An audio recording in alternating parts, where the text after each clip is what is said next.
의지하기보다 주변 강대국을 의지하던 영적으로 어두웠던 그런 시대에 예레미야는 하나님의 부름을 받았습니다. 그는 하나님의 부르심에 처음에 자신은 어린아이라 말할 수 없습니다 라고 핑계대며 선뜻 응하지 못했습니다.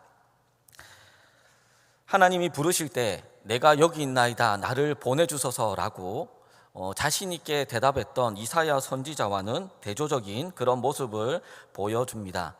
그러나 하나님께서는 오늘 본문에 나오는 두 가지 환상을 보여주시고 그리고 견고한 성읍이 되게 하겠다라는 약속을 해주심으로써 하나님의 부르심에 대한 확신을 예레미야에게 주셨습니다.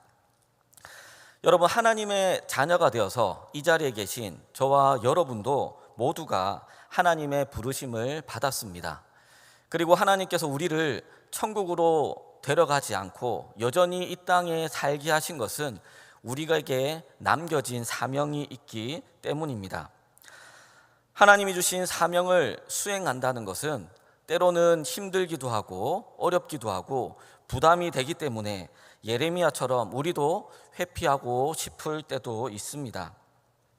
그러나 예레미야는 끝내 하나님께서 주신 사명을 감당한 것처럼 우리도 하나님의 자녀가 되었다면 반드시 하나님께서는 어떤 방법을 써서라도 우리에게 주어진 사명을 감당하도록 해 주실 것입니다.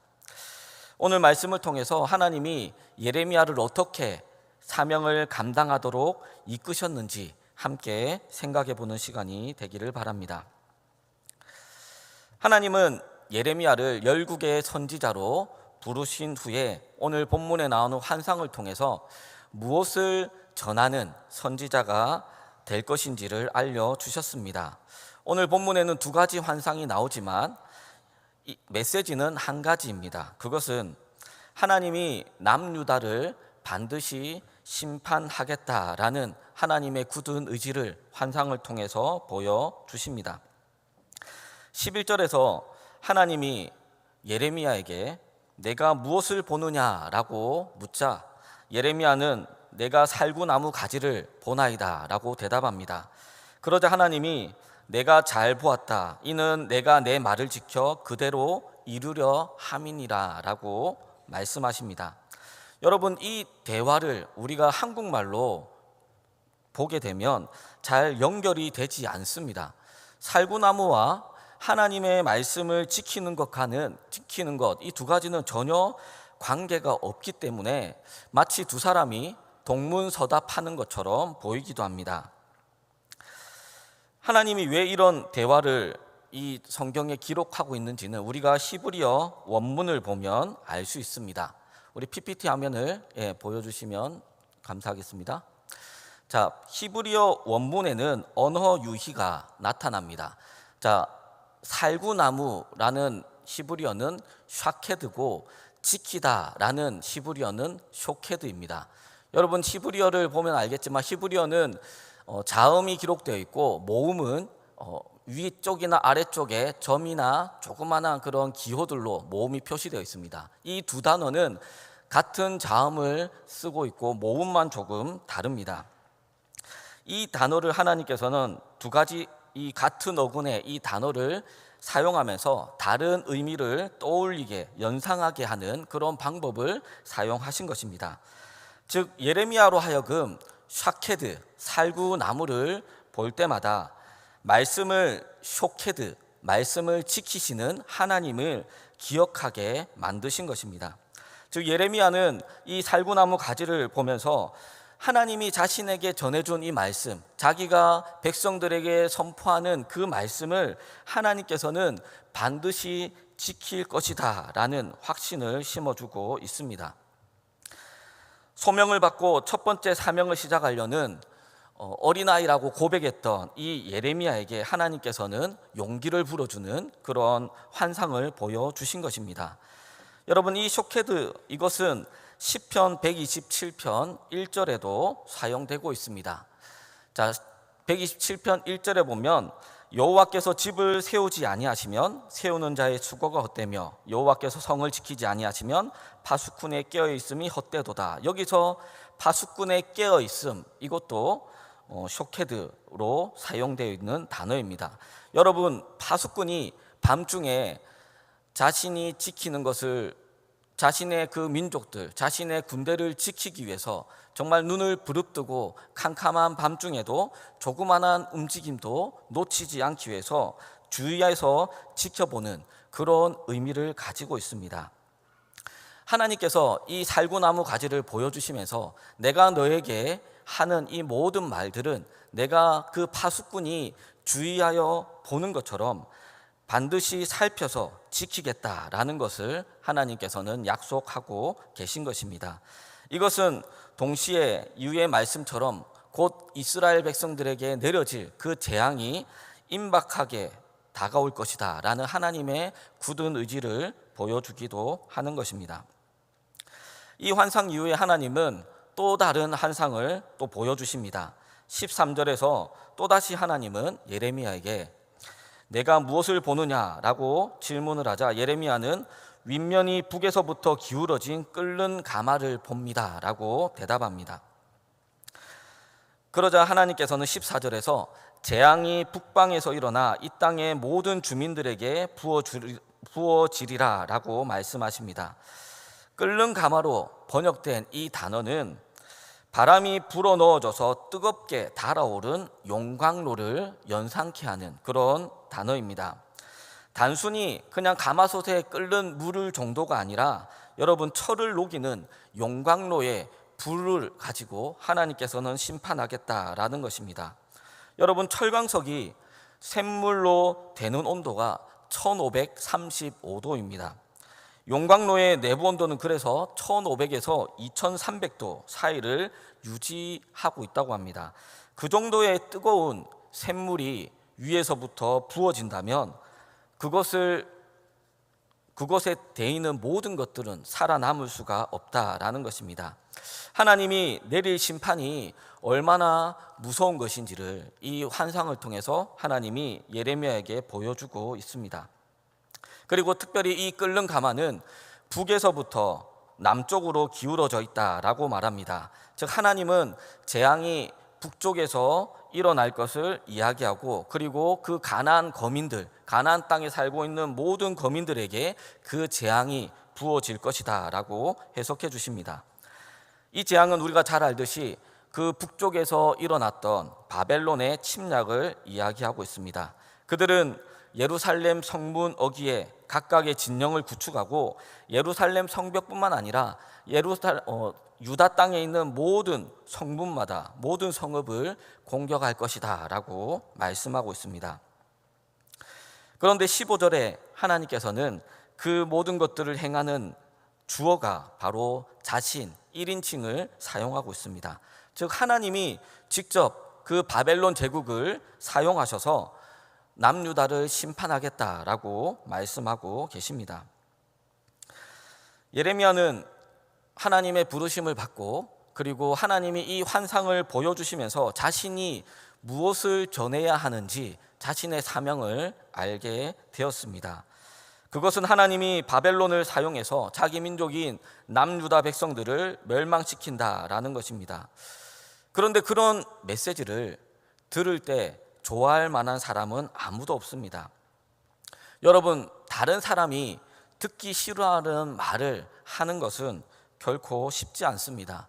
우리가 다른 사람들이 듣기 싫어하는 말을 할 때 그 사람이 상처를 입을 수도 있고 또 그 사람과의 관계가 깨어질 수도 있기 때문에 정말로 특별한 일이 아니면 싫은 이야기를 잘 하지 않습니다.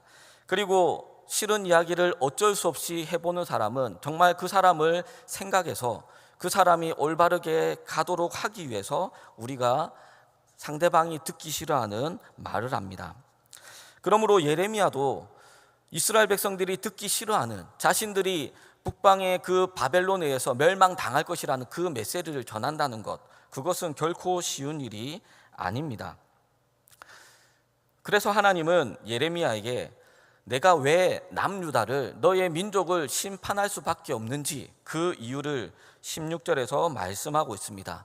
여러분, 이 말씀에는 하나님 또 자신의 백성인 자기가 선택해서 지금까지 그 광야 생활을 지나오고 가나안 땅을 정복하고 왕을 세우면서 자신의 민족을 세웠던 그 남유다를 자신도 심판하고 싶지 않지만 더 이상 참을 수 없고 또 더 이상 기다릴 수 없어서 어쩔 수 없이 심판하는 것이다 라는 하나님의 마음을 보여주고 있습니다. 그럼 우리 16절을 우리 같이 한번 읽어보도록 하겠습니다. 우리 화면에 나와 있는데요, 다 같이 한 목소리로 읽겠습니다. 시작. 무리가 나를 버리고 다른 신들에게 분향하며 자기 손으로 만든 것들에 절하였은즉 내가 나의 심판을 그들에게 선고하여 그들의 모든 죄악을 징계하리라. 아멘. 이 말씀에 보면 남유다 그 무리들이 하나님을 버리고 다른 신을 섬겼다. 그리고 손으로 만든 것들에 우상을 만들어서 그것에 절했다라고 되어 있습니다. 즉 하나님이 가장 싫어하는 우상 숭배의 죄를 범했습니다. 그리고 우상을 만들고 다른 신에게 절을 하는 하나님이 주신 십계명의 첫 번째 계명과 두 번째 계명을 어기는 그러한 죄를 지었기 때문에 하나님이 어쩔 수 없이 내가 더 이상 참지 못하고 남유다 너의 민족을 멸망시킬 수밖에 없다라고 이유를 설명해 주고 계십니다. 여러분, 예레미야가 이 말씀을 들었던, 예레미야가 소명을 받은 그 시기는 유다의 요시야 왕의 통치 기간입니다. 여러분, 요시야 왕 때는 남유다가 정치적으로나 사회적으로 안정과 번영을 누리고 있었던 그런 시기였습니다. 당시 유다는 근동의 최강국이었던 아수르에게 위협을 받지 않았습니다. 북이스라엘이 있었기 때문에 위협을 직접 받지 않아서 태평성대를 지낼 뿐만 아니라 북쪽 이스라엘의 땅도 조금씩 회복해가면서 전성기를 보내고 있었습니다. 사람들이 볼 때, 그리고 겉으로 볼 때 지금 남유다는 태평성대를 누릴 뿐만 아니라 또다시 제2의 전성기를 구가할 수 있는 그런 좋은 기회를 맞이한 것처럼 보이는 그런 시대였습니다. 그러나 하나님의 환상을 보았던 이 예레미야 선지자, 그 눈으로 볼 때는 영적으로 무방비 상태에 빠져 있었습니다. 그들은 이방 신들과 또 영적으로 도덕적인 그런 부패에 빠져 있었고 방임에 빠져 있었습니다. 그리고 하나님의 그 환상처럼 큰 재앙을 당하고 파멸당할, 나라가 멸망할 그러한 위기에 처해 있었던 것입니다. 우리가 구약 성경의 열왕기와 역대기를 보면 요시야 왕 때 있었던 주요한 일이 바로 종교 개혁이 있었습니다. 종교 개혁이 있었던 이 요시야 왕 때 하나님의 환상을 보았던 이 예레미야는 남유다의 우상 숭배와 부도덕이 여전히 있고 그것 때문에 결국에는 멸망당할 것이다 라고 하나님은 말씀하고 있었던 것입니다. 이것은 이 요시야 왕 이전 왕이었던 므낫세, 그 악한 왕의 통치 때부터 있었던 우상 숭배가 전 국민에게 또 전 지역에 얼마나 뿌리 깊게 있었는지, 요시야 왕 때 종교개혁이 있었음에도 불구하고 여전히 그것이 근절되지 못한 그러한 일이었음을 우리에게 보여주는 것입니다. 그리고 이제 지금까지 11절에서 16절을 우리가 함께 살펴봤는데요, 하나님께서 예레미야를 부르시고 그리고 예레미야에게 전할 예언의 말씀을 환상을 통해서 보여주시고 그리고 심판할 수밖에 없었던 그런 이유들을 알려주셨습니다. 그리고 17절부터는 하나님께서 이제 본격적으로 예레미야 선지자로 하여금 사역을 시작하도록 촉구하고 권면하고 있습니다. 그리고 하나님이 그에게 약속을 통해 격려하는 내용도 나오고 있습니다. 먼저 하나님은 허리를 동이고 일어나라 라고 명령하십니다. 여러분, 이 당시 일교차가 심한 팔레스틴 지역에는 겉옷이 낮에는 옷으로 사용되고 밤에는 또 이불로 사용되기도 합니다.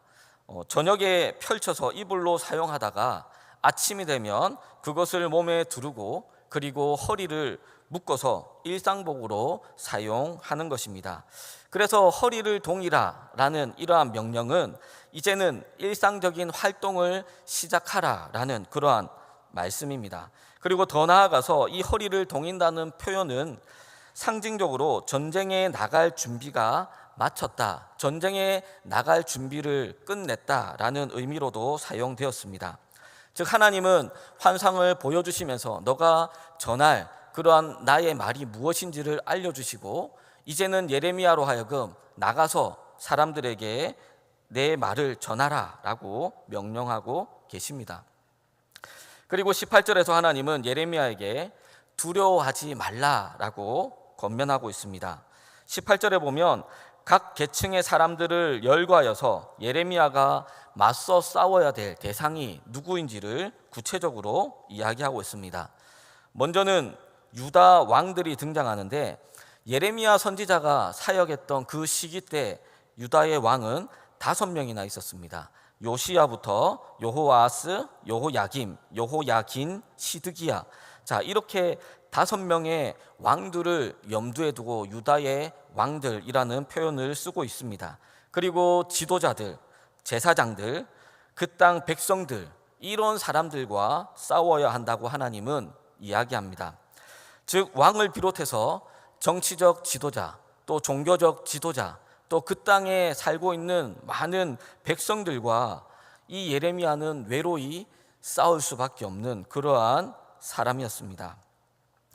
이처럼 막강한 유다 각층의 지도자들과 그리고 유다의 백성들과 싸움을 한다는 것, 그것은 너무나도 힘들고 거의 승산이 없어 보입니다.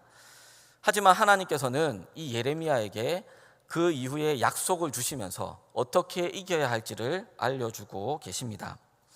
하나님이 예레미야에게 약속한 것은 바로 견고한 성읍, 쇠 기둥, 놋 성벽이 되게 하겠다 말씀하고 있습니다. 여러분, 견고한 성읍은 높이 둘러싸인 성 전체를 가리킨다면 놋 성벽은 그 성의 벽면이 견고하게 놋으로 금속성 물질인 동으로 이루어져 있다라는 것을 알려주고 있고, 그리고 그것을 세워가는 기둥들은 쇠로 되어 있다라는 것을 말해주고 있습니다. 즉 본문에서는 예레미야를 철로 만든 기둥들과 동으로 만든 벽면들을 갖춘 하나의 견고한 성, 어떤 사람도 어떤 군대도 그것을 깨뜨릴 수 없는 그러한 성으로 비유하고 있는 것입니다. 예레미야서를 읽어보면 실제로 예레미야가 어느 누구도 이길 수 없는 사람이었다는 것을 알 수 있습니다. 예레미야 20장 7절부터 9절까지의 말씀을 보면 예레미야가 하나님의 말씀을 전할 때 조롱하기도 하고 또 사람들에게 치욕과 모욕거리가 되기도 했다라고 이야기하고 있습니다. 왕과 지도자들이 핍박을 하고 어려움을 주고 그런 상황들을 예레미야는 끊임없이 경험을 했습니다. 왜냐하면 그들이 듣기 싫어하는 말을 할 수밖에 없었기 때문입니다. 그런데 그럴 때 예레미야가 마지막으로 어떤 고백을 하냐면, 내가 그들에게 더 이상 말을 하지 않으리라고 생각을 하지만 내 마음속에 답답하여서 견딜 수가 없다. 그들에게 하나님의 말씀을 전하지 않고서는 견딜 수가 없다. 나는 아무리 핍박을 받고 어려움을 경험해도 하나님의 말씀을 전할 수밖에 없다. 그들이 나를 이길 수 없다라는 그런 고백을 하고 있습니다. 여러분, 예레미야가 자신을 처음에 하나님의 부르심을 받았을 때 어린아이와 같은 존재라고 여겼습니다. 예레미야가 어떻게 이렇게 강한 존재가 되었겠습니까? 여러분, 여기 종이가 있습니다. 이 종이를 그 연약한 예레미야라고 우리가 가정을 해본다면 이 종이는 조그만한 가위나 칼로도 쉽게 찢을 수 있습니다. 그리고 어린아이의 손가락으로도 구멍을 낼 수 있는 어쩌면 너무나도 연약한 그러한 존재가 바로 이 종이 한 장입니다. 하지만 이 종이를 어느 누구도 자를 수 없는 그러한 강한 것으로 만들 수 있는 방법이 있습니다. 그것은 뭐냐면 이 종이를 강한 철판과 같은 곳에 이 종이를 붙이는 것입니다.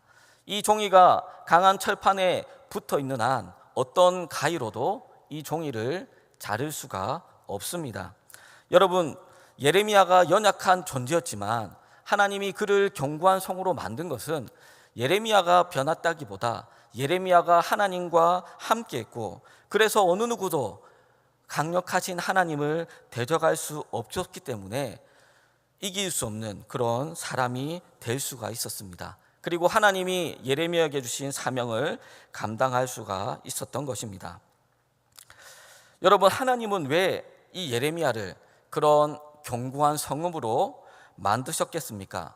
이 예레미야 한 사람을 구원하기 위해서였다면 예레미야를 하나님께서 데려가시면 되었습니다. 하지만 하나님은 예레미야를 데려가지 않으시고 많은 어려움과 힘든 가운데서도 끝까지 하나님의 말씀을 선포하게 하셨습니다. 그것은 바로 거짓 가르침이 난무하고 하나님을 버리고 우상 숭배를 하는 그러한 시대 가운데도 끝까지 하나님의 말씀을 선포하는 이 예레미야가 견고한 성읍이 되어서 그 예레미야 편에 있는 사람들, 예레미야를 바라보면서 하나님을 바라본 사람들, 그리고 예레미야를 통해서 회개하고 돌아오는 사람들이 있기를 하나님이 바라셨기 때문입니다. 물론 성경에 그런 사람들이 얼마나 있었는지는 기록되어 있지 않습니다. 하지만 엘리야 때도 하나님께서 바알에게 무릎 꿇지 않은 7,000명을 남겨두었던 것처럼 이 예레미야 시대 때도 이 예레미야가 견고한 성읍이 되어서 끝까지 하나님의 사명을 감당하며 하나님의 말씀을 선포했기 때문에 그런 사람들이 남겨져 있었을 것입니다. 그리고 그들이 있었기 때문에 하나님이 남유다를 완전히 멸망시키지 않으시고 70년 이후에 다시금 돌아오게 만드신 것입니다. 저는 오늘 이 말씀을 생각해 보면서 이 예레미야의 시대와 우리가 살고 있는 이 시대가 크게 차이가 없어 보였습니다. 오늘 우리가 살아가고 있는 이 시대도 영적으로 무감각해져 가고 하나님과 멀어져 가는 그러한 세상이 되었습니다. 불변의 진리를 인정하지 않고 자신의 판단대로 자신의 생각이 옳다라고 주장하는 사람들이 이 세상에는 살아가고 있습니다. 또한 다양한 미디어를 통해서 동성애를 비롯하여서 하나님이 성경에 분명히 죄라고 말씀하신 것을 미화해서 마치 죄가 아닌 것처럼 사람들에게 인식시키는 그러한 문화 가운데 살아가고 있습니다. 윤리의 문제를 인권의 문제로 바꾸어서 사람들의 가치관을 혼란스럽게 만들고 있는 그런 시대가 바로 저와 여러분이 살고 있는 시대입니다. 그런데 이것은 지금보다 10년 뒤, 20년 뒤 시간이 지나면 지날수록 더욱더 심해져 갈 것이라고 대부분의 사람들은 생각하고 있습니다. 그러므로 지금을 살아가고 있는 우리는 다음 세대, 우리의 자녀들을 걱정하지 않을 수가 없습니다. 우리는 나 자신을 위해서도 견고한 성읍이 되어서 이러한 세상 가운데 넘어지지 않는 정말 하나님께 붙어있는 사람이 되어야 하겠지만 나뿐만 아니라 나의 자녀들을 위해서 다음 세대를 위해서 그들을 보호해주는 그들이 굳건한 신앙을 가질 때까지 안전하게 지켜주는 그러한 견고한 성읍이 되어야 한다는 것입니다. 그러기 위해서 우리가 하나님의 말씀을 더 가까이 하고 하나님 앞에 기도하는 일을 소홀히 해서는 안 되는 것입니다. 우리가 견고한 성을 만들어줄 때 아직까지 신앙이 연약한 우리의 자녀들, 분명한 가치관들을 형성하지 못한, 정체성을 형성하지 못한 우리의 자녀들이 하나님 앞에 신앙으로 굳건히 설 수 있습니다. 이것을 위해서 우리 교회는 세품학교를 세워서 또 그 아이들이 어릴 때부터 신앙으로 잘 자랄 수 있도록 도와주고 있습니다. 또한 우리 교회 학교를 통해서 여러분 재정이 많이 들지만 여름 수련회를 하고 또 여름 성경학교를 하는 것은 우리 자녀들이 이러한 시기를 통해서 짧은 시간이지만 그때 정말 하나님 앞에 간절히 기도해보고 하나님의 말씀으로 통해서 변화되는 그러한 경험들이, 신앙의 추억거리들이 남겨질 때 그 아이들이 흔들리지 않는 신앙을 가질 수 있기 때문입니다. 어제부터 우리 중등부가 수련회를 시작하고 이제 이번 주에 우리 유아부부터 또 초등부, 또 성경학교, 또 고등부 수련회, 대학부까지 수련회들이 진행됩니다.